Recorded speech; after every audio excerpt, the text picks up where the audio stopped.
Good afternoon, just about to everyone who has tuned in on this Thursday afternoon at the end of July.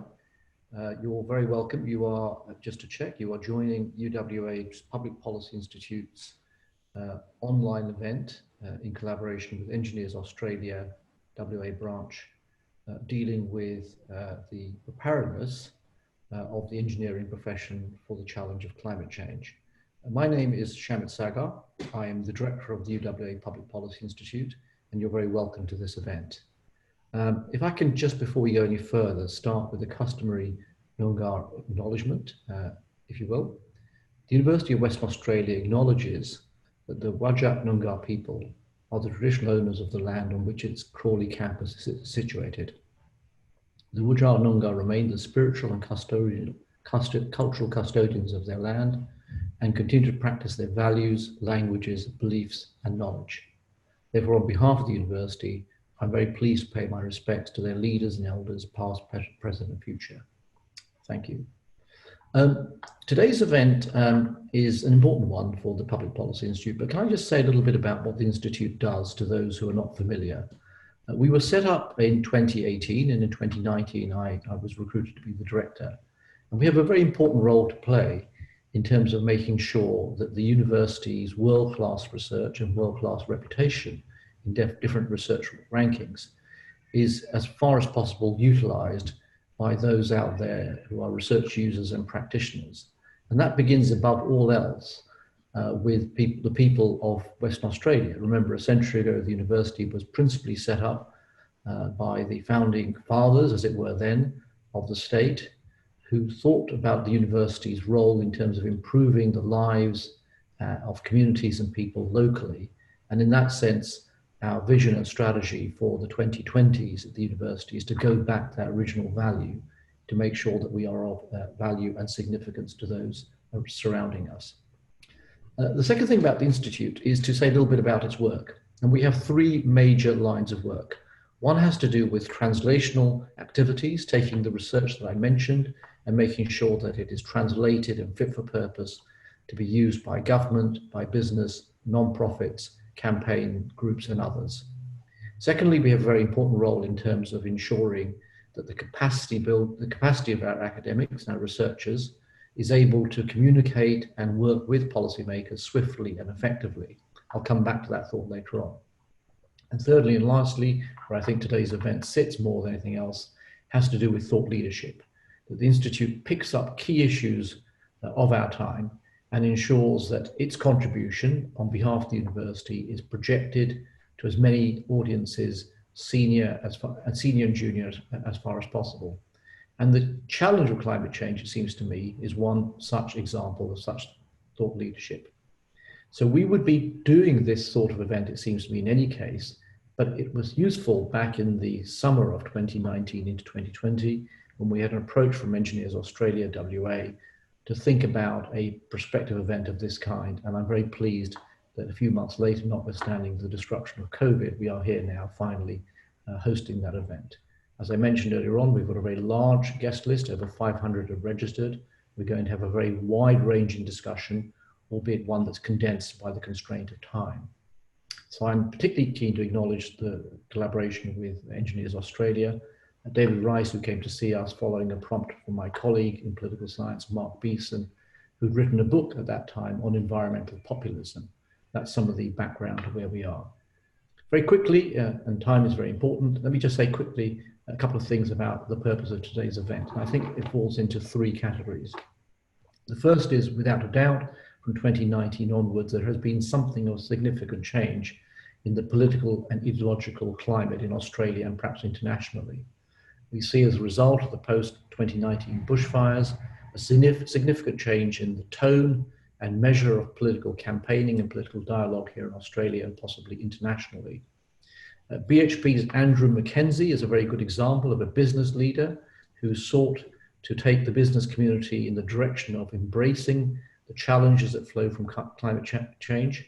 And elsewhere in the business and financial community, we have Ralph Hamers from ING, a major investor, a European investor, with over €1 billion under current investment, who sought to also embrace the question of how financiers would tackle climate change in terms of identifying key risks for the future.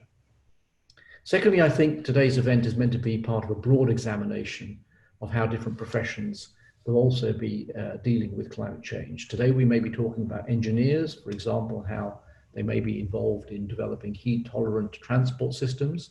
Tomorrow, we may be talking with and alongside architects on the design of buildings and the lifestyle of people in those buildings. And the day after that, we may be talking with economists about the business models that firms use in order to anticipate the consumer behavior of customers in the future. All these, it seems to me, are different sides of a coin that have to do with the preparedness of different professions dealing with climate change. And thirdly and finally, and perhaps most importantly, this examination is brought to you in part by a university. I can think of no better example of a university thinking about climate change and preparedness in terms of its own discipline, its own professions, and as it were, looking out into the future. Earlier this month, we had a new Vice Chancellor here at the university take over, Amit Chakma, and his own commitment to a more student-centric university, UWA in the future, is a very good example, it seems to me, of thinking long and hard about the content and the dynamics of different disciplines and curricula and syllabus in order to make sure that the graduates we're producing in the future match the kind of societal, political, cultural and business challenges that would flow. And climate change is a very good example of precisely that. Now, we have a cast of many dealing with our discussion today. I'm not going to hold up that too much. Our facilitator, Doug, will take us through that in a moment. But if I can just briefly begin with a short introduction about Anas Ghadouani, who's going to be providing our keynote address this afternoon. Anas, a good colleague of mine here at UWA, has amongst the highlights of his long-standing career in engineering, the title of, first of all, being the Professor of Environmental Engineering here at UWA, where he leads the research group dealing with the Aquatic Ecology and Ecosystem Studies group. He's also, in addition, the Executive Director of the CRC for Water-Sensitive Cities, where he has significant operational and scientific leadership responsibilities. Can I now hand over to Anas to get the discussion going? Thank you very much, Shamit, for that introduction. So I'm really pleased to be here to take part in this important conversation. As you may have heard, this is essentially a start of a dialogue that will go on, I'm sure, for a while. But before I go on, I want to add my acknowledgement of the country that we are on and pay my respect to the traditional owners. And I want to start by saying this. It's really interesting as an educator that we live in a time when we talk about climate change in our classrooms. We have to almost announce and give a trigger warning, because a number of our students are actually upset when they hear issues around climate change. And we have to really, start painting a comprehensive picture. And I would say a rather positive picture. So I'm going to say trigger warning to all of you here. We're going to be talking about a subject that upsets some, but I will try to paint it in as positive way as possible. And for that, I would like to share with you a vision. In preparing this talk has given me a lot to work on and work with. And it was really hard, I have to say, because, I can give you the PowerPoint debt by data. I can give you all sorts of pictures, but I wanted really to reflect on the role of engineers and start the conversation around a vision. So my personal vision is that the climate change challenges are going to be the stimulus for the renaissance of engineering. And I really want you, if you have like a piece of paper, just scribble on that vision, or just take your mind to an idea where these are challenges that are facing us. But as engineers, in an engineering community, engineer educators, we have a big role to play, but this is going to change the profession and it's going to actually allow us to go to the next level. So in my view, it's the renaissance of engineering. And I was looking up the renaissance for those of you millennials who may not have heard about this word.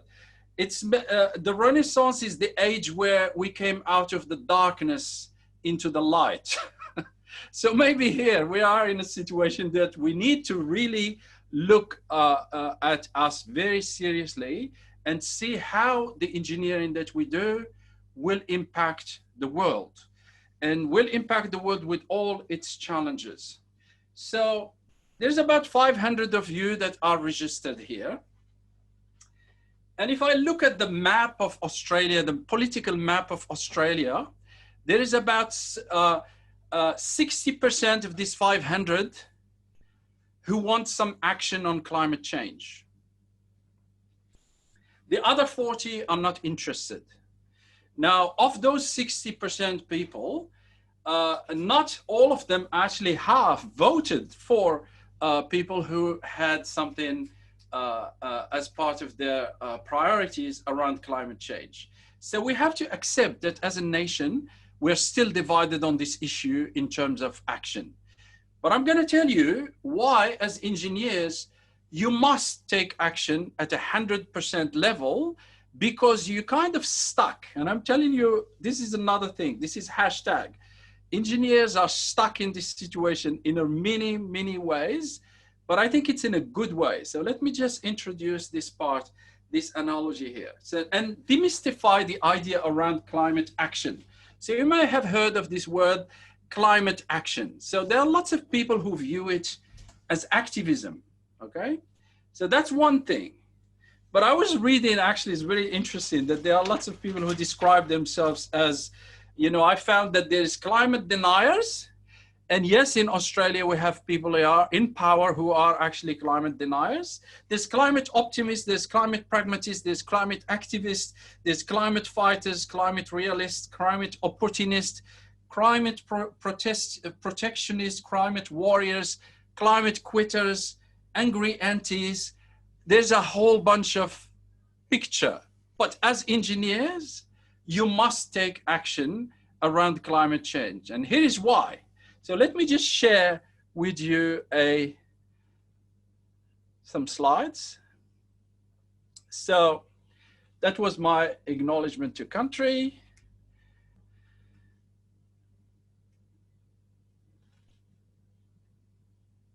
So climate change, an engineering perspective. I was thinking about it as well. I was like, oh, it's not just one perspective. There's many perspectives that we can think about. And that's why there's an invitation for all of you to think really about different ways that you can actually think about action around climate change. But here's an interesting one for engineers.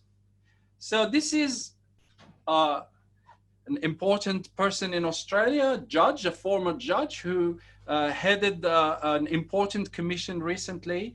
This is one of his declarations that he did in 2019. So he's saying a sense of helplessness and a short-termism is no excuse for inaction on climate risk. And he was directing this exactly at the directors of companies, okay? Now, why engineers? Why does it matter for engineers? Well, there are many levels to this. There's a number of engineers who actually sit on boards and have those responsibilities to take action. Now, this is not just a commercial responsibility, but it's actually something that can land you in court. And I don't think for people who watch some of the exchanges that Justice Hayne had with people in the media, you can see that you don't want to find yourself, you know, facing this man, because he's pretty robust about these things. So you can find yourself actually brought to court, and that's exactly what he says. You can be brought to court for your responsibility. Now, the boards around the place are also very nervous when it comes to topics like this one. So I went to my colleague, a very highly respected leader in the area of catastrophic failure of mines, mine tailing dams. And he basically said that the climate change issues is exacerbating the problem. So we have to look not only at the design, but we look at also the boards of companies who are their main concern. And they are so nervous that when engineers present them with any design or criteria, their first instinct is to reject it. Because then what happens is that engineers find themselves doing more work, sometimes not, sometimes justified, sometimes not justified. So here you go. You have a place where people are nervous about these issues, and engineers are stuck to have to deal with those things. And I think it's an interesting point here because engineers, so the other expert that I went to is Chari. Chari, many of you know Chari. He's an expert in coastal engineering. And he showed me a piece of data that you can see here. And there is no doubt that there is issues around sea level that we have started to see the actual. This was in the press the other day where 1,600 dwellings, properties have been identified in Victoria as being subjected to inundation. So this is not something that people think about as in the future. The future is already here. But to illustrate, I'm a water person, so I wanted to bring the water story here. And I think there is a beautiful water story in Perth to be told that is really important for engineers. Now, there has been many, many water stories in Perth.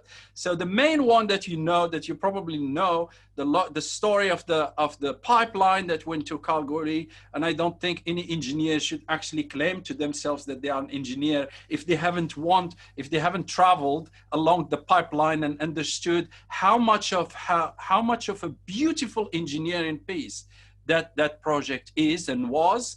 And is still operating with 38 pumping stations. So that's the other story. Let me tell you the most current story.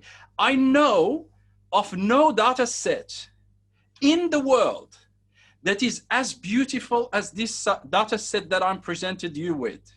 And why this data set? Because this data set has led the government of Western Australia to make some huge decisions. And I'm gonna point those to you.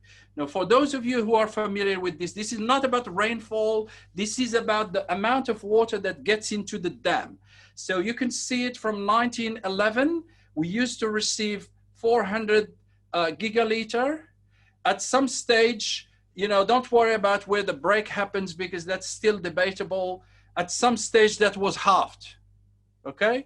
You can see it here. It dropped and it was halved. And at some stage in the early 2000s, it was halved again, and then halved again. So that left the community with the decision. What do you do?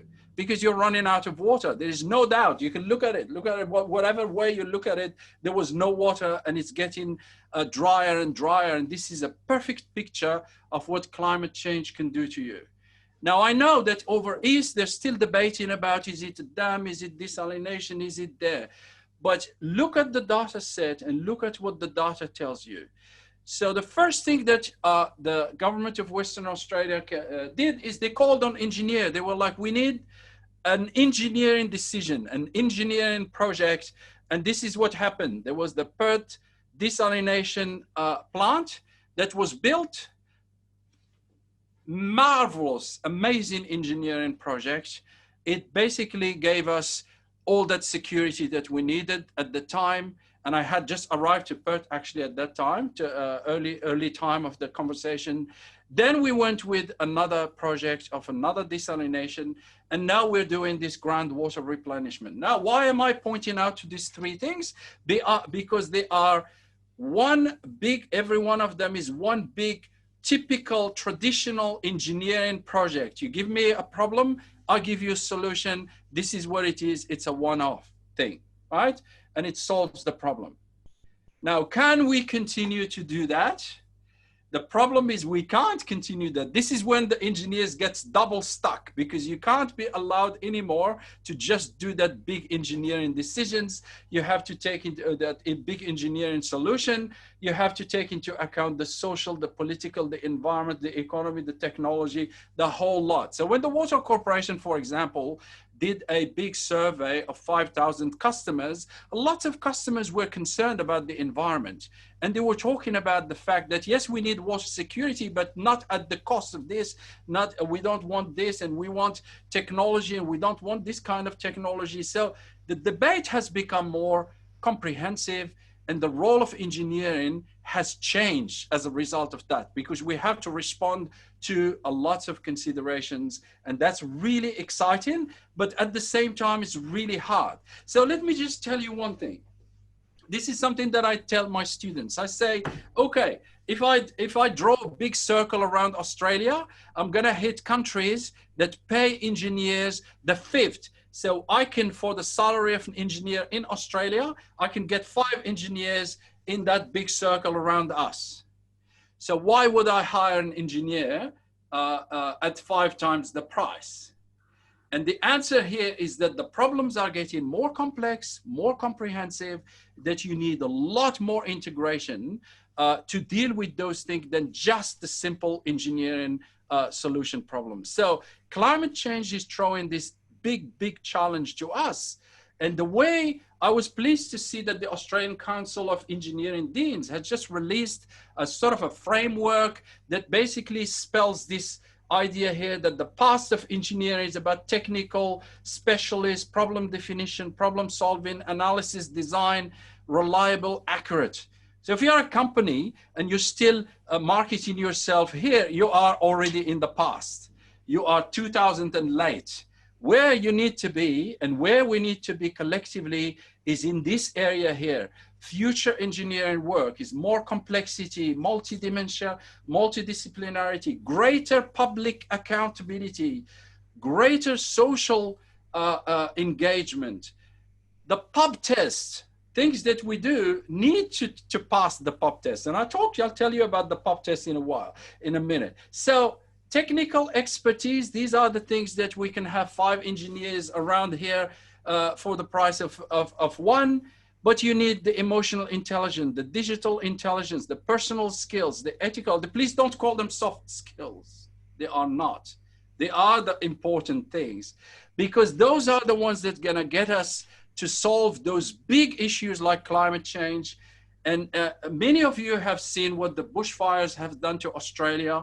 I was devastated. Any engineer who would see a city, a town that is cut off from land, from air, from sea. There were places with no water to fight the fire. And I really honestly didn't need this guy, because the bushfire had already gave us more problems. Then COVID hit. And then engineers now need to think about better ways to tackle these big challenges. And climate change is just one of them. So let us all together think about the renaissance of engineering and think about some of the big questions. How can we bring society together? And regardless who you vote for, because that's a risk, but that's a sort of a legal responsibility you have as an engineer to take some action, as opposed to your personal views and political arguments, whether you believe in things or not, is really irrelevant. You can express those at the ballot box. And that's where the policy is really important. But as an engineer, you have professionally to address those issues, and to address them as I pictured you throughout this thing, is to address them not in a way you want, by building desalination, in a way that the people want. So, you know, the people that go to the pub have much different expectation than it used to be. The future, I think, is amazing. So for those of you who are depressed by talking about climate change, I can guarantee you that we can do a lot, and there's a lot that we can do together. Engineers will have to be at the driving seat for this one. Thank you so much. Anas, thank you very much. On that preparedness account, can I just swiftly turn to my colleague, Doug Abel, who's now going to take over the facilitation of this event. Doug is from the College of Leadership and Management. The way we're going to run this is he's going to speak a little bit about his role in Engineers Australia, and then he's going to swiftly move towards the panel who will be responding both to what Anas has been saying earlier on, but also to the interaction with our audience and Q&A. But let me not hold the space. Doug, over to you. Thanks, Shamit, and thanks, Anas. As Shamit foreshadowed, we're going to have a discussion now with input after Anas's keynote from 4 speakers. They'll speak for about 5 to 7 minutes each. There's a very large number of you in the audience, and I want to say at the outset that every question that you post on the Q&A bar, which is the only place to do it, will be captured, and we'll be using that to fuel a future event where we'll burrow in and examine a lot of the questions and comments in more detail. Today's really a fishing expedition and a taster as much as anything. So please post your questions on the Q&A bar. We'll be using the chat to curate those questions and pass them across so that we deal with a sample of them today. And we will be honouring every one of them as we formulate an event in the future. So yeah, Shamit's already pointed out, I'm from the Centre for Engineering Leadership and Management here at Engineers in Australia and WA. And I'm very happy to be part of the process. I'm going to throw to each of the 4 speakers in turn with a brief introduction, assuming that you've read their background. And then we'll go to the questions that you've posted as you're listening. And once again, if you can put them on the Q&A bar, that would be really helpful. Our next speaker is actually Gillian Formanton. She's currently the president of the WA division of Engineers Australia. And she's a chartered fellow of Engineers Australia. She has a real interest in risk management and minimising business and personal risk exposure, and has a particular interest in safety and environmental responsibility. She believes that sustainability comes with the capacity to be successful in varying conditions, going beyond simply stopping bad things from happening and allowing people, importantly, to authentically create sustainable performance. And there are echoes of what we heard from Anas there. So Gillian, over to you. Right, thank you. Thank you very much for those kind words, Doug. And I am also very proud to be part of this event on behalf of Engineers Australia. So thank you everybody for joining us. I'm offering a risk management view in this conversation. In fact, some of us may even call it a risk leadership approach to the conversation. And it's a bit of an invitation also for all of us about how we're engaging in this conversation. So for those of you who do know me well, and there's probably a couple of you out there, you'd know that I've worked with thousands of people here in Western Australia as well as overseas to overcome like previously intractable issues. So some of the kind of issues that we say are impossible in industry, issues of safety, issues of cultural development, issues of like workers thriving. And some of those learnings I'm bringing to this conversation today. And you know, my commitment is that we can go beyond what we see as possible through to what could really be possible from the collective view. All right, so the kind of perspective I want us to look from is we want to consider that human beings, particularly committed human beings and people who are really committed to fulfilling on important issues in the world, one of the things that can happen is that we want to contribute our knowledge. We want to make a difference. We want to bring our view, and some of us are very passionate about the view that we bring. I invite you to include in this conversation a perspective of curiosity. Because what can happen is if we come from our specific view, it may be completely accurate. We might be spot on. Our science might be right. Our research might be right. Our experience might give us completely the view where we want to contribute that. However, if we're not considering all views, we may be like these 2 characters here, where we're only contributing what we can see. So you can see in this picture, to be able to really to see the fuller opportunity of what there is, you would actually have to walk around to the other side. So a 6 can become a 9. I mean, this is obviously very simple compared to the issues that we're dealing with in this conversation, but it can be that simple in terms of the way that human beings can relate to each other if they're coming from a fixed perspective.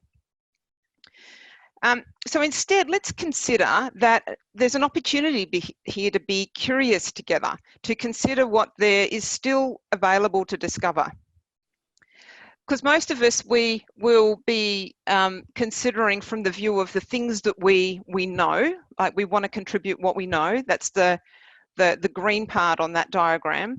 And then there are the things that we realize that we don't know. And I don't know if you're like me, we spend a lot of time to get the things that we don't know into the area that we do know. And that's what we, like that's how we work in traditional learning. We want to increase what we know and reduce the things that we don't know. But the opportunity here is, of course, there's a whole rest of the circle here, the things that we don't realize that we don't know. Now, sometimes those are in the area of science. We uncover things that were previously unknown. But sometimes the things that we don't know are the limitations to our curiosity or the limitations to our thinking. And, this is where the breakthroughs happen. The breakthroughs happen in the yellow part of the circle, where we discover that there are ways of approaching things that we haven't even realized that we're missing. And I like to think of it as kind of scratching a window open into that whole world. Now, this is the streetlight effect. Some of you may have heard of this before, and this whole what we don't know that we don't know, it's the beginning of what we know of as the biases, our listening biases. So how this story went was I think it was back in the old England days, and there was a man on the ground, and he was looking around under a streetlight for something, and someone else came along and said, "Hey mate, are you okay? What are you what's the problem?" He said, "Oh, I've dropped my keys." And he said, "Oh, okay. Where did you drop them here under the light?" And he said, "No, I think I dropped them over there, but I can see here, so that's where I'm going to look." So often we as people, in groups, individuals and whole communities, we get caught up in looking simply where we can see rather than looking where the answers might be that are out of our view. So that's a nice little analogy that reminds me to maybe with the key that I'm looking for is not where the light's shining. And I just want to end last with this a quick introduction into adaptive and technical challenges. So the difference between a technical challenge and an adaptive challenge. So a technical challenge is easy to identify. It's often quick solutions, can be solved by experts or authority. It can just take 1 or 2 changes. It's an either-or way of thinking, and solutions can be implemented quickly. And an example I've got there is, if you have high blood pressure, take medication. That's a technical solution. An adaptive solution is usually difficult to identify. Climate change fits all of these, requires changes in values and beliefs, the way people are approaching it. People who have the problem do the solving of it, so this is definitely a problem for society. Lots of changes included. It also takes a both and thinking. It's not black and white. This is a very complex issue. And there are new discoveries and skills that take a long time to happen sometimes. The solution is found from shifts in paradigm, shift in mindset, shift in culture. And a simple example is, to the blood pressure problem, might be to exercise, eat right, and be stress-free. Obviously more challenging and a harder thing to do. So a short chart that shows how this can progress. A technical problem you can see here, like this side here, the disequilibrium that happens on the left, where it's often urgent things need to be changed, and a technical solution can be done by fixing a couple of things, and then here we can see the relief happens quite quickly. The other line is more the pathway of what happens when we have to adapt and learn. And our job as people who are really committed to fulfilling on these long-term changes is to keep sufficient tension so that the issues can be dealt with. Now, it doesn't mean we want things to go so crazy and so uncomfortable that people give up. There's like a limit of tolerance, but we can actually keep the issues inside this bar until there's a threshold of change and some challenges. Then the relief might come once we've been able to apply some of these solutions. So that's what I want to leave you with. I hope I've left you with more questions than answered and somewhere to look from in this important conversation. Thank you. Thanks, Gillian. And to keep things moving, we'll swing back now to Shamit. We've already heard from Shamit, and we know he's the director of the UWA Public Policy Institute and professor of public policy. He actually has a very distinguished pedigree in the social science space, having been awarded a CBE in 2017 for his services to social science and public policy. And that's included senior advisor roles to people like the Prime Minister and the UK Cabinet, and also the Commonwealth Secretariat and House of Commons Speakers Conference. So Shamit, back to you for your perspective, please. Thank you very much, Doug. Look, I'm going to speak fairly briefly because I'm sure that time will slip away in our session, our discussion. Look, two big telegraph points, if I can make these. The first is it kind of flows on from what Anas and Jill was saying. And I think the sort of big macro question here is not only how do institutions change, how do professions change, but how do we sort of account for change of the kind that is being sort of heralded and anticipated in the comments that have come so far. And it strikes me that when you look at the literature on change in professions and disciplines, there tends to be sort of 3 or 4 things that crop up on a recurring basis. The first is compulsion. Professions can be required to change. External pressure can be brought to bear in order to make sure that professions are, as it were, more relevant, more compliant, more up to date. And I don't think we're talking about that sort of discussion here, but that's worth sort of flagging up. The second is that professions sometimes say, well, we can only change if we have enough advice and information. We need to educate our members. We need to, as it were, know more about the kind of change, the rationale for change. And I think that discussion is going on in this space right now. Thirdly, sometimes professions change because of crisis. I think of the discipline, by the way, particularly of economics, and my colleagues in the field of economic science, who after the great financial crisis, the GFC of 2008, in many cases had to sort of go back and rethink from first principles many of the aspects of economics that they were researching, but ultimately also teaching younger minds. So I think crisis is not to be sort of ruled out. You don't want a profession that's not fit for purpose 5 or 10 years from now. And then lastly, professions also change when leaders have an important role to play, leaders who anticipate where they think either the public debate is going or indeed the requirements of new minds and new students. I mentioned, for example, key leaders in international investment, but also from the minerals sector here in Australia, the mining sector, in my opening comments. These are clearly leaders who believe that they need to carry, as it were, their peer group, their cohort with them. Now, with that in mind, I've spent a bit of time looking at other professions and how they're responding to aspects of climate change. And I'm just going to briefly talk about the actuaries and particularly the insurance sector. And I could just share with the audience 2 or 3 different reasons why it's important for the actuaries, who are unrelated obviously to the world of engineers, but in some respects is related given what Anas was saying about interdisciplinary and multidisciplinary ways of working in the future. And they have come across something of a consensus internationally to say what they do matters for the following reasons. First of all, let's remember that they are in the business of measuring and pricing risk effectively and accurately on behalf of different clients. So think of the direct impact of an actuary who has to face the challenge of the likelihood of a payout against an insurance contract. Now that rather depends upon probabilities. So if the probability of climate change impacts is going to rise in some regard, actuaries need to adjust their models in order to make sure that firms and household risks are properly reflected in the contracts that are written in the future. That's direct.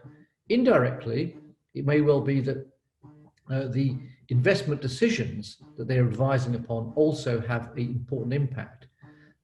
So insurance and life firms invest in the traded stock of other firms in order to make a return to pension holders in particular.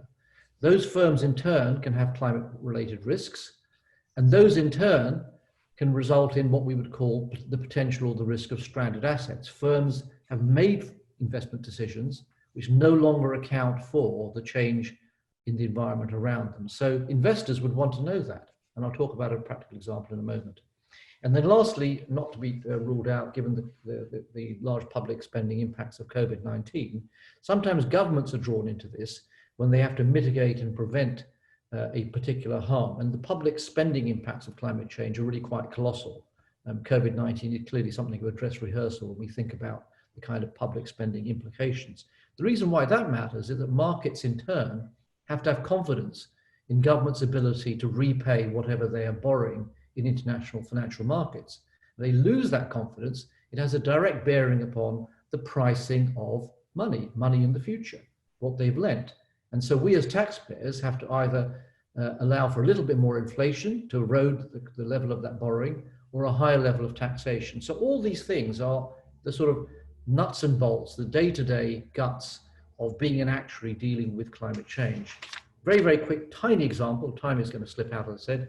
We could do a lot worse and look at the Financial Stability Board's task force on climate-related financial disclosures. Sorry, a horrible mouthful, happy to circulate it afterwards. When in 2017, they brought about a voluntary regime of disclosures. Why? Because they want to make sure that the actuaries who in turn advise firms in their investment decisions are able to provide good quality information to investors, lenders, insurers, and other stakeholders. Remember their core responsibility to accurately price risk for whoever the client might be, directly and indirectly.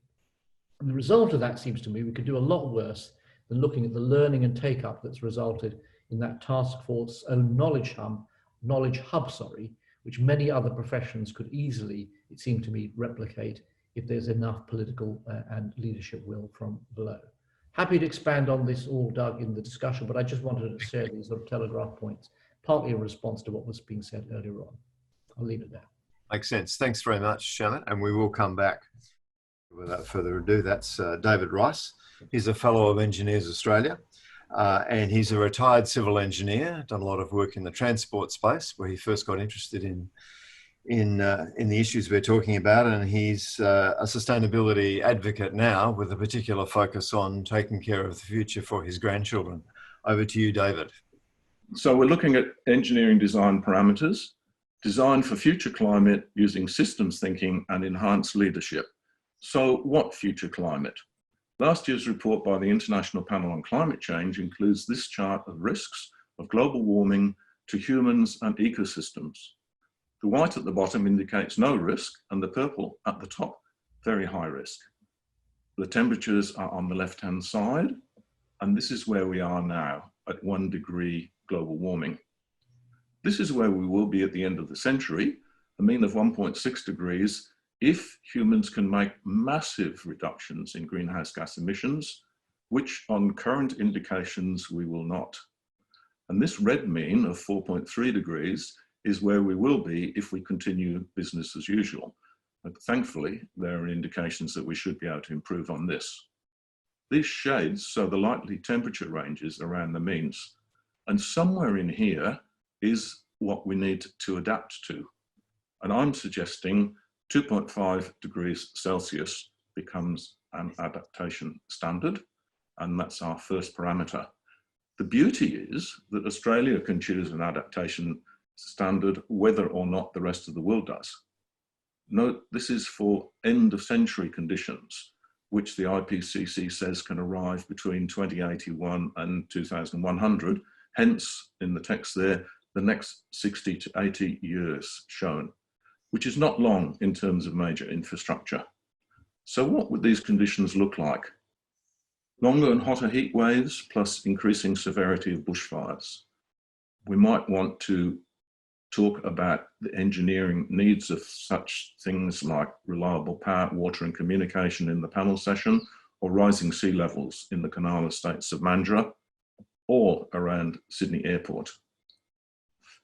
We also need a mitigation standard, and shown here is the Paris mitigation target of below 2 and preferably not more than 1.5.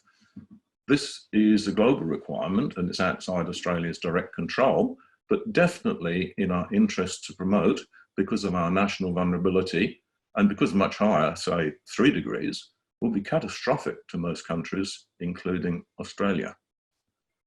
On a more positive note, Engineers Australia, this implements sustainability principles and practice, which I recommend people have a look at, includes a rating of regenerative, the top dark green. Regenerative means ending up at least 1.5 times better economically, socially, and environmentally than before, compared to sustainable, which can be the same or just a little bit better economically, socially, and environmentally. So our last parameter is regeneration, such as actual removal of carbon dioxide or plastic pollution or regeneration of vegetation. But the beauty of this again is that we can do it within Australia and even as engineers within our own projects. But we also need systems awareness to understand the bigger picture, awareness of where we are scientifically. That small pale blue dot floating in space is where we are literally. It is our planet Earth. That is irrefutable. Where we are conceptually is more debatable. Engineers Australia uses this systems concept to show the interdependency between the 3 elements of sustainability. The economy is a social construct. It's important, but it's not the sole goal. Society consists of humans, and humans are one of over 2 million known species. And all of this is totally dependent upon our environment. The economy and society are open systems, which means that bushfires in the environment impact on society and the economy. COVID impacts on the economy, and pollution from the economy impacts on society and on the environment. But it all stays somewhere within the environment, because the environment is a closed system, at least to the products of most human activities, which we need to explain to economists who are taught that things like pollution go into an imaginary grey space that they call externalities. Which brings us to leadership. The modern economy has provided huge benefits to humanity. Us engineers are key facilitators. We sometimes forget that, but we are key facilitators of the economy. And we're happy to claim kudos. Think clean water and sewerage saving the lives of millions of people. But the economy is also the most destructive force on Earth. And us engineers as key facilitators, we need to accept some of this responsibility. And that means serious leadership.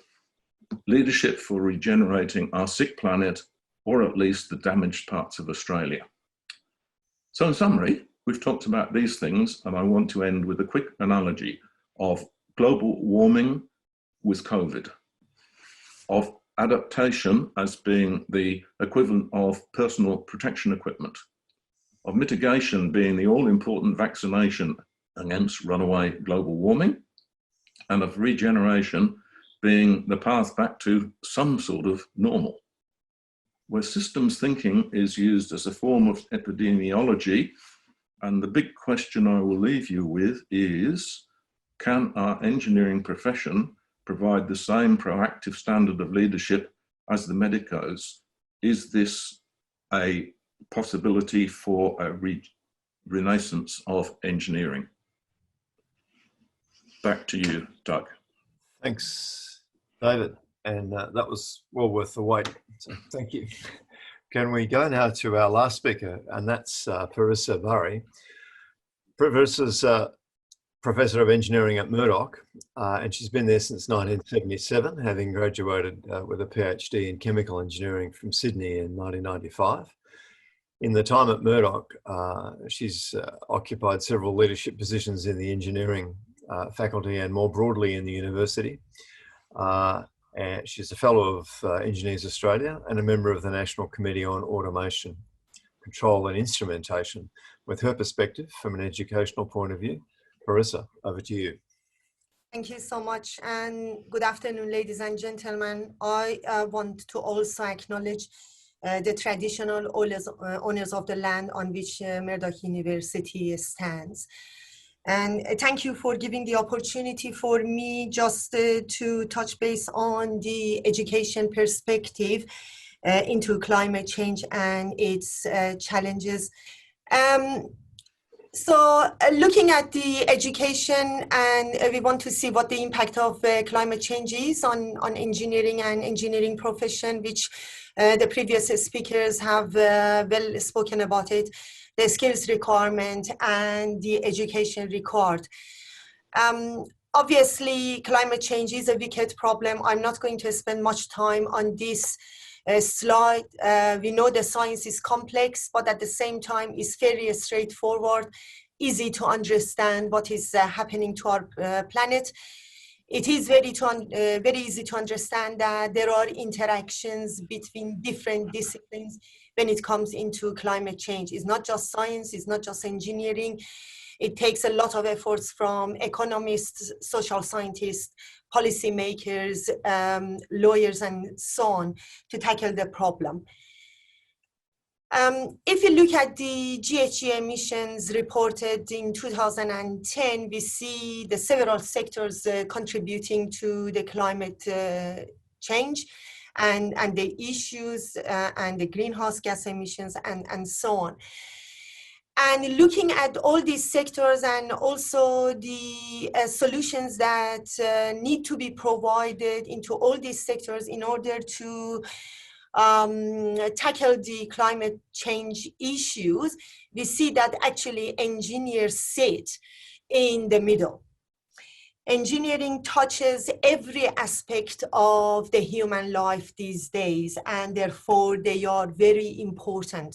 Their role is quite important, as previous speakers also spoke about it. Engineers are in the center of both the problem and the solution. So the systems that we've designed, we've been educated to design, actually they contributed to the climate change, no doubt about it. But then we are the ones who pretty much sit in the center of devising the solutions to actually combat the environmental issues. As spoken by the previous speaker, and also to achieve the sustainable development goals, which was the backdrop of our plenary speaker. We bring lots of qualities into this picture. Engineers are able to work in teams. They bring in their analytical skills, their problem-solving capabilities. More importantly, they can bring the core engineering principles, but then implement it in different contexts and in different parts of the world. And it's one of the unique characteristics of engineers. And what we want to see, we've seen to some extent, but we would like to see more of that, is that engineers be able to interact with other professions, with the policymakers, with managers, lawyers, scientists, and economists. We need to be able to influence the decision makers. Now, talking about education, not just educating the engineers, actually, in my view, education is one of the key factors. We need to prepare societies to handle the climate change issues. The climate change education is one of the instruments, a key instrument actually, that should be employed to create an informed society, knowledgeable workforce, and enable government officials and decision makers to make decisions to prepare, to help protect the environment and hence our communities. The education needs to start from primary level. It's not a task of higher education. If it starts from primary level, it goes into every discipline within the society, not just engineering, not just scientists. But nevertheless, higher education institutions have a critical role in preparing society to adapt to the impacts of climate change, help local communities to actually create, test, disseminate knowledge. And that brings about the role of the engineering educators. They need to have the knowledge and also need to be knowledgeable of the fact that climate change is really no longer the concern of just radical environmental groups. It's a well-admitted priority of national and international, not only engineering organizations, but the communities. And especially when it comes into engineered systems. So we should be able to prepare the engineering students to enter the marketplace, to take leadership roles early in their careers, actually, not when they become managers, and push forward thinking about and tackling the challenges that the climate change actually poses to this planet. Now, when it comes to engineering education, in my view, it's not just the technical competencies, but what is now regarded in the literature as sustainability competencies, and that's partly was also brought forward by one of the speakers, that there are 6 competencies, sustainability competencies, that now appear in the literature, right from systems thinking, interdisciplinarity and diversity, right to strategic management. And we have to put a large focus on these competencies alongside the technical competencies when it comes into engineering education. It's not an easy task. It takes time and perhaps several different pathways.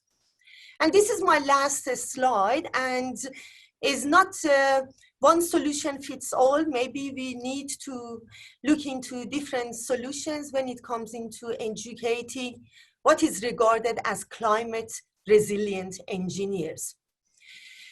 We might be looking at creating innovative courses simply focusing on elements of climate change, such as environmental engineering, sustainable systems engineering, renewable energy engineering, oceans engineering. These are some of the courses which now exist across different universities.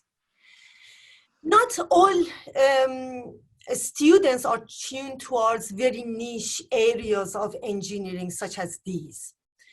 Another option could be creating some electives or optional subjects within traditional engineering courses, such as life cycle assessments in a chemical engineering or mechanical engineering course, or energy efficiency, sustainable systems, and so on. These are all good material, but somehow students may see or find it difficult to actually make linkages between their core engineering subjects and these ones. Another option, which in my view, and that's my humble opinion, that might work really well is actually to integrate very deeply those sustainability competencies into our core engineering subjects, introducing those as good examples, projects, and really integrate that within whatever we teach under each of our traditional courses, making students think about the consequences of the systems that they design and the repercussions of that. And with that, I leave it here. Thank you so much for listening. Thanks, Parisa, and thanks to all of you. I'd now like to move to a panel discussion, and I'm watching the questions as they come through on the chat. I'd like to put a question for all of you to respond to, because there is a steady theme that's woven through all of it. Some of it connects to what Parisa was just talking about, and that is the process not just of educating engineers, but rather of educating all of society. There are people who make legitimate observations in their questions about big engineering project decisions are largely made by non-engineers. Governments have a large impact on where we put our investments and our responses. So what I'd invite you to reflect on a little further is, how do we extend that process? How do we bring everyone in society along for the awareness ride, if I can put it that way, to have sufficient knowledge to be able to support the kind of responses that are needed?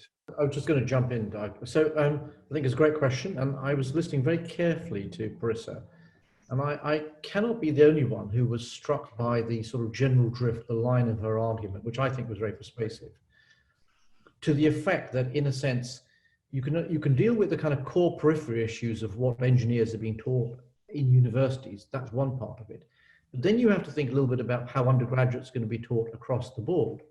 And I thought the drift of that argument ended up in sort of saying, could there be some sort of common knowledge that university students would be sort of exposed to, regardless of the discipline or field they've been recruited into joining the university in the first place? Now, that actually is not a new idea. Many universities all over the world have sort of experimented or toyed with some aspect of that. You know, over a decade ago, I was at Yale, and we found all the undergraduates, we sort of redesigned this, so they kind of had a kind of globalization 101 course put in front of them, where they were learning about the interconnectivity of different societies, economies, cultures, and so on. And that was then reflected in quite a lot of the ambition of the university to drive the debate, to accelerate and embed globalization. I know that sounds sort of kind of dated in the context of the COVID crisis, but that's actually a real example of a university that did precisely that kind of thing in the name of a different objective. So I'm just making the point that I thought the drift of our argument was pushing us in that direction.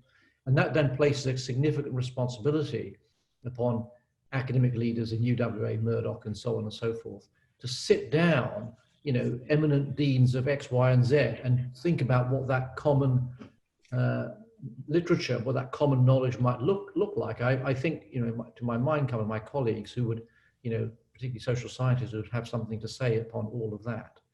But I think it would be a very exciting thing to do. I can't imagine what the process would look like, but I make the point that that would do some of the heavy lifting in terms of resulting in freshly minted graduates from this university and others who would have a common awareness about both the scientific dimension of climate change, but also the societal responsibilities that arise regardless of which discipline they're sat within. I put it no stronger than that. I'm really quite persuaded by that argument. That's pretty strongly put. That was subtle, suggesting it wasn't strong. Well done. And it's actually very consistent with the question that's just come in. How about teaching climate change effect to other schools, e.g. economic, political, and so on? I think that's a valid point. But I'm interested in the perspective of Gillian on that question as well, in terms of bringing everyone along on the journey. Yeah, thank you, Doug. It is, I certainly agree with what Shamat is saying as well. It's an issue of social responsibility, but I think somewhere where we can look from is often, particularly with an important issue like this, we look from what we can agree on. Now, this is multifaceted. There's so many different issues, and just about every group that gets together about this important issue are looking to agree, but they've got very different points of view. I think we need to shift our conversations to be more of aligning on where we have similar approaches and aligning on what are the right actions to take. It's a very different conversation to be in, you know, kind of battling to have your view heard, rather than looking together at what would be some common interest in this. And I think it won't be until then when, you know, all the different disciplines in the world, I mean, of course, engineering is a very, very important part of the solutions for this, but we're not the only voice. And the more that we can shape our leadership to have aligning conversations and conversations for aligned action, I think we'll be able to see more traction in moving towards the solutions that are going to be needed. Thank you. David, are you? Okay, so you can see the old idea and the new idea there of flat Earth and orbiting Earth. And then if we go to the next one, what we've been talking about is the notion of massive Earth versus finite Earth. And lastly, something like accounting thinking versus interdependent and regenerative systems thinking. So I think they're not engineering views, they're world views. And that's well, what there are engineering views which are also world views. Yes, yes.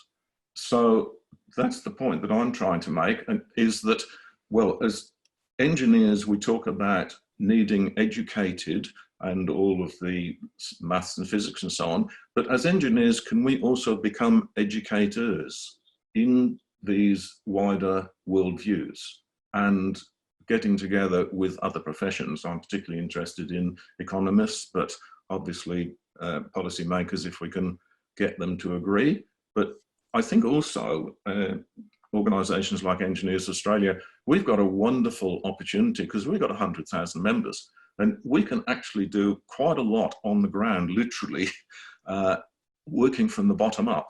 So if there was enough of us working from the bottom up and also working in multidisciplinary teams, influencing the colleagues alongside whom we work, then we can make a significant change. Thanks, thanks, David. I'm going to come back to the comment you made about working from the bottom up because it's consistent with a couple of questions that have come in. But let me just invite Anas also to comment on that question about bringing everyone along in terms of sufficient knowledge to be making the community level decisions that we need. Yeah. I think I would go a little bit. I think when we talk to especially our young engineers and students, they appreciate all these subtleties and how you have to change standards and do this, but they don't think of it as radical enough. So I think we need to go a little bit further. And I started by saying that there is a risk that you will be brought in front of the court if you don't do the right thing. So regardless what your government thinks. So I think this is an invitation for a broader dialogue. This is not just, and I agree with everyone, this is not just an engineering conversation. It's an engineering and all other professions conversation on how engineers can basically position themselves at the forefront of the solution. That's why I call for a renaissance. Yes. Someone has actually asked if the renaissance really happened. I'm not sure, but I'm aware that it wasn't moving into the light, but rather the light was already there and people just were willing to acknowledge it. Yeah, that's right. So I think it's starting. I think there's a greater awareness, but you look at the issues around catastrophic failure of mine tailing, and you can understand that if you go from the horizontal vertical, there's a lot of education to be done. Not just people on site, there's a whole series of things. And a project that Andy Forey at UWA is just starting about future tales is really an example of an education piece that goes from all the way from the bottom to the top, including advising the boards, including educating the boards. Like boards get education in terms of finances, responsibility, and all of that. The next step is to get actually the boards to be more aware and to be more educated about the risks. So Gillian, I agree with you that matrix of risk and that awareness and greatest education at various levels is extremely, extremely important. Thank you. One question that actually extends from what a few of you have said. A couple of people have alluded to the fact that people may come out educated and then feel somewhat disempowered low in the ranks of engineering, and they're asking, what can I do within my business to influence? What are the options that I have to influence thinking? And I'm interested in how people might like to respond to that. Perhaps back to you, Shamit. Well, I mean, I go back to the comment I made right at the start about how institutions and organizations change. And I suspect, I mean, my greatest worry, of course, is that engineers, or indeed any other discipline we happen to be discussing, and climate change ends up being sort of seen as being not fit for purpose. And you would only need sort of a couple of significant climate-related tragedies or crises to take place internationally. I put no scale on that, in order for public attitudes to start to shift quite dramatically in favor of looking for some responsibility on the part of either engineers or indeed another profession. This is a key thing. And so I'll come back to the question in a moment, but a light version of this was experienced by the economists after the GFC. And the eminent Department of Economics at the great University of Manchester in the country from which I hail sat down and divided itself. Economists divided amongst themselves as to the extent to which they wanted to redraft, rethink the curriculum, the principles upon which economic science was taught to their students. Now, I think it's kind of a good thing that that happened, but you can kind of learn profitably and lightly if you're an engineer about what that would look like in this context. So to go back to the question that was asked, what difference can I make? It's about thinking about, you know, interventions that prevent that sort of first order crisis as a profession being no longer seen fit for purpose. The biggest challenge one has for any profession, and for that matter for politicians and business, is not primarily what we do, but it's a reputational failure. That reputationally, I mean, I think Australia is a very good example. Engineers are closely associated with the nature of our resources economy in this country. This is really in contrast to many other countries in the world. And if the resource companies were to badly play their hand in terms of taking risks or not sufficiently pricing or thinking about the risks they're taking, it's inconceivable that the engineers wouldn't be dragged into it, in my view. So that's a kind of way of looking at it. And the interventions are designed to avoid that kind of reputational risk, if that's helpful. Yeah. Can I comment on that, Doug? Well, Okay, so what can I do? If I'm a doctor and we're in COVID, I can listen to the scientists, and then I can do two things, basically. One, I can treat some people, and two, I can influence the policymakers. But I become a sort of conduit between the science and the policy, or the science and what's on the ground. As engineers, we can do exactly the same thing. We're actually in a very powerful position, because I know from my experience, I can make quite a lot of relatively small decisions that nobody else is going to change, and yet they're either improving the environment or improving the climate or not. So I can do a lot at the day-to-day professional level. I just think that engineers as a profession, we need to get into the role of the doctors, like Engineers Australia or some other organisations, becoming really strong conduits to the government in talking about this thing, because climate change is going to be a lot more dramatic than COVID. I mean, COVID is really a pretty benign dry run, and in some ways a very useful dry run, because we've seen the importance of social health relative to the economy. So yes, I think we need to feel empowered, and we need to accept that we have got a lot of responsibility. Thanks, Parissa. Can I swing back to you for a comment on how we get naturally sustainable practices or processes built in to the way we think rather than tacked on? I'm reflecting a couple of questions that have come in from that perspective, and looking particularly at where we start to educate people. While you're answering that, can I ask the rest of you to think about the next question, which is about conduit to the decision makers and how we leverage our capacity to influence them. Parissa. I want to actually reiterate some of the points that I raised, and I think engineering education in terms of climate change is one thing, but we need the whole society to be educated.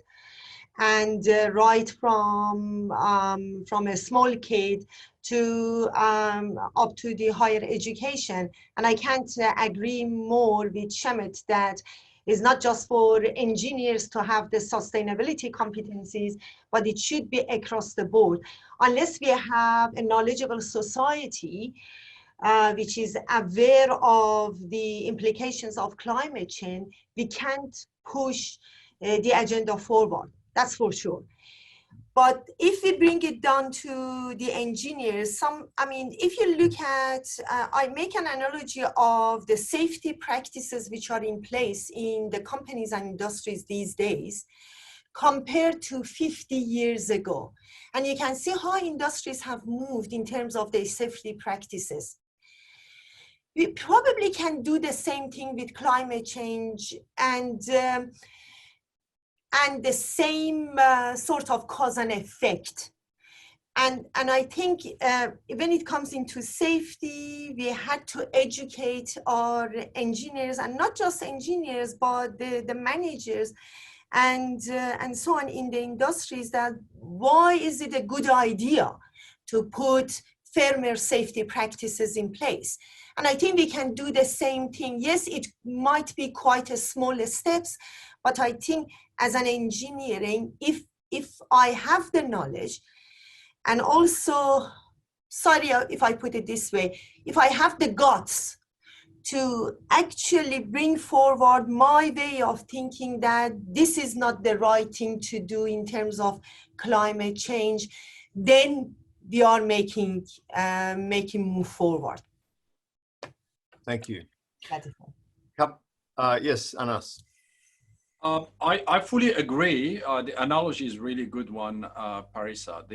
Maybe we can take the analogy a little bit further and learn from the fact that when we started formalizing, and the example is for Australia, first phase of the harmonization of the safety, found that lots of companies spend enormous amount of money on near misses, on things that were not really all that high risk, if you will. So now we are in the second phase where we're examining whether those processes are, where are needed, and all those forms and all of that stuff. So if we go to the analogy of the climate change, we really don't want to go to that extreme where we become too cautious. And that's, people are seeing that in big infrastructure operation, where the boards, I told you earlier that the boards are becoming nervous because of their responsibilities. So they start rejecting designs, and that means that you're gonna have to spend lots of money and lots of effort to get projects through. And that's actually a risk, because the reason being is that the understanding, Shamit absolutely summarized it very well. So it is not just about knowing that we're dealing with a high risk issue. It's really about understanding the risk profile deeper, so that we can make the right decisions. And we shouldn't go all the way again to the cautious approach, which will cost lots of money, and then suddenly no project will get done, and then we'll swing back again. So, unpacking the risk profiles of climate change, that is the big piece that we have, that engineers can actually help people understanding really, because again, the 2.5 degrees here or there actually doesn't mean anything for someone in Geraldton or someone in Busselton or anywhere, because the impact can be completely different. So if you apply the same principles for the port of Geraldton, then you're gonna be spending like hundreds of millions of dollars for nothing, whereas you spend it more. So it has to be fit for purpose. I think that's where the work needs to be done. The IPCC report doesn't tell us what happens in our backyard. The IPCC gives us some sort of high-level information and encourage people to understand the local impacts and respond accurately and accordingly. That is, you can be dealing with a huge amount of costs.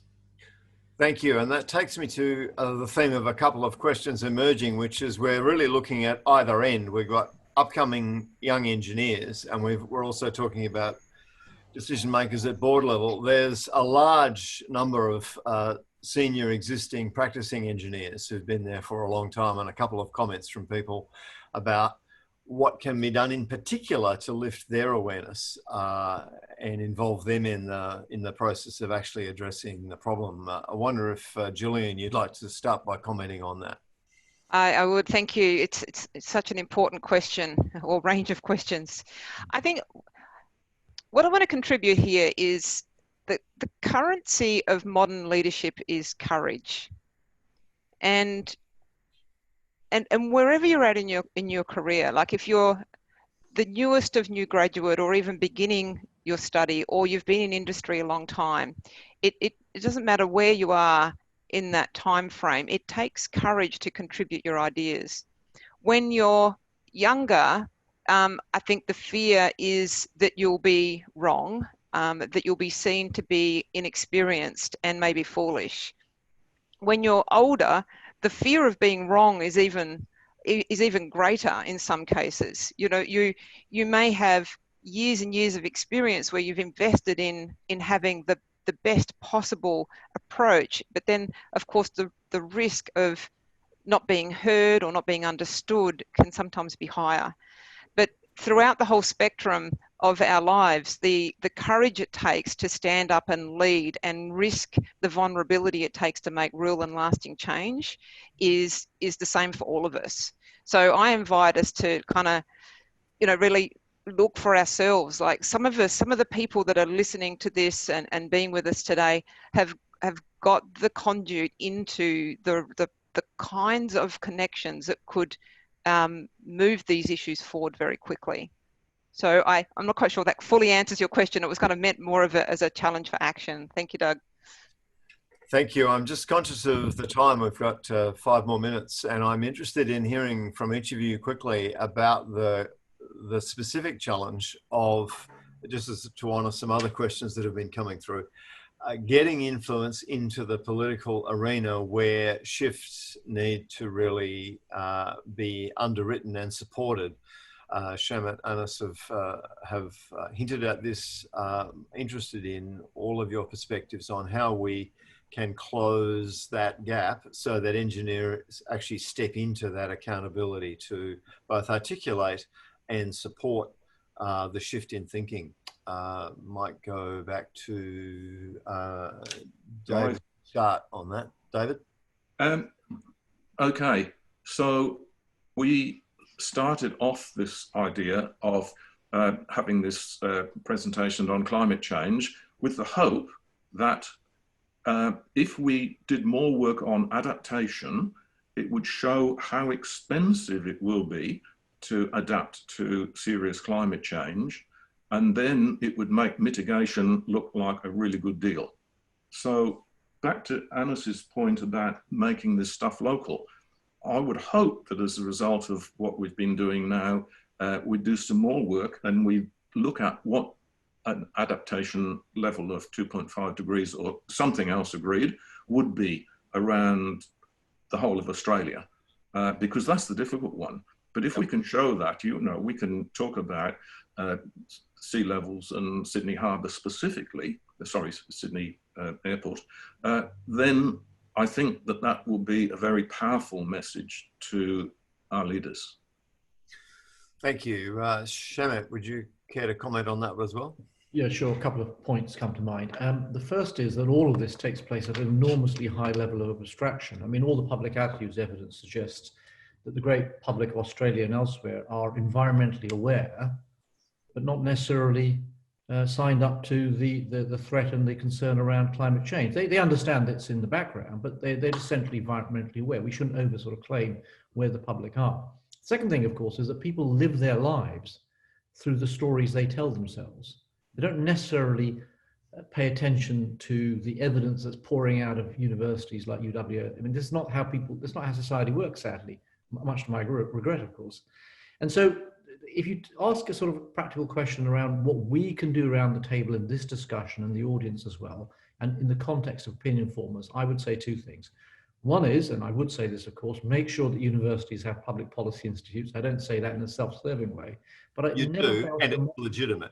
It never fails to surprise me the extent to which policymakers are really quite disconnected to the even translated and, you know, slick version of what we as academics and experts have to say. I spent, you know, most 30 years spending a lot of time in government and universities, and it keeps on crossing up. And the second thing is perhaps working with our colleagues ourselves on how we translate and communicate what we've got to say and how it addresses a particular policy problem or challenge of the moment. And I do think when you break down climate change and have particular localized impacts, which is what we've been talking about, I do think there's plenty of scope, particularly at state level in Australia, to have something to say about that. I mean, there's obviously a bit of work to be done before you can do that, because a failure to do that will result in us speaking at a very high level of abstraction, can't really work in my view, or being dragged into very specific concerns and worries, which actually our evidence doesn't necessarily support. So complicated way of saying that we need to get sophisticated. We need to have a very nuanced understanding of how policy works. And for goodness sake, not to be naive and just expecting research practitioners, policymakers, practitioners, and research users to be consuming what we're producing simply on the quality of the research that's been done. Life doesn't work like that, in my view. And we just need to be a bit smarter. Need for an engagement to support it. And I'm conscious of our time there. So I'm going to thank all of the panelists and all of the people who submitted the questions. As I said, they will all be recorded and we'll use them to support a longer and deeper examination at a future event. Can I throw to John Dell from UWA to close for us, please? Thank you, Doug. I think we've had a really great beginning to a discussion. There is a lot of things that have come out of here, and I think one of the two of the key things that I saw as being really important is recognizing that engineers need to talk to different disciplines, and the ability to do that is critical to the solution of this particular problem. I particularly liked Julian's point about the fact that we need to look at the adaptive approach rather than just the technical, and making sure that our engineers know that the solution is not just another desal plant. It's something that's much more holistic and will generate something that is new and great and will actually look at really solving the underlying problem. So let me just finish by saying thank you to Engineers Australia, thank you to the UWA Public Policy Institute. One particular vote of thanks goes to Laurie Jones from EA, from CLM. She's done a fantastic job in bringing this together. She's also the curator of questions, so we're not losing those questions. We've got them for the future activities that EA will be doing in this space. So thank you very much, everyone.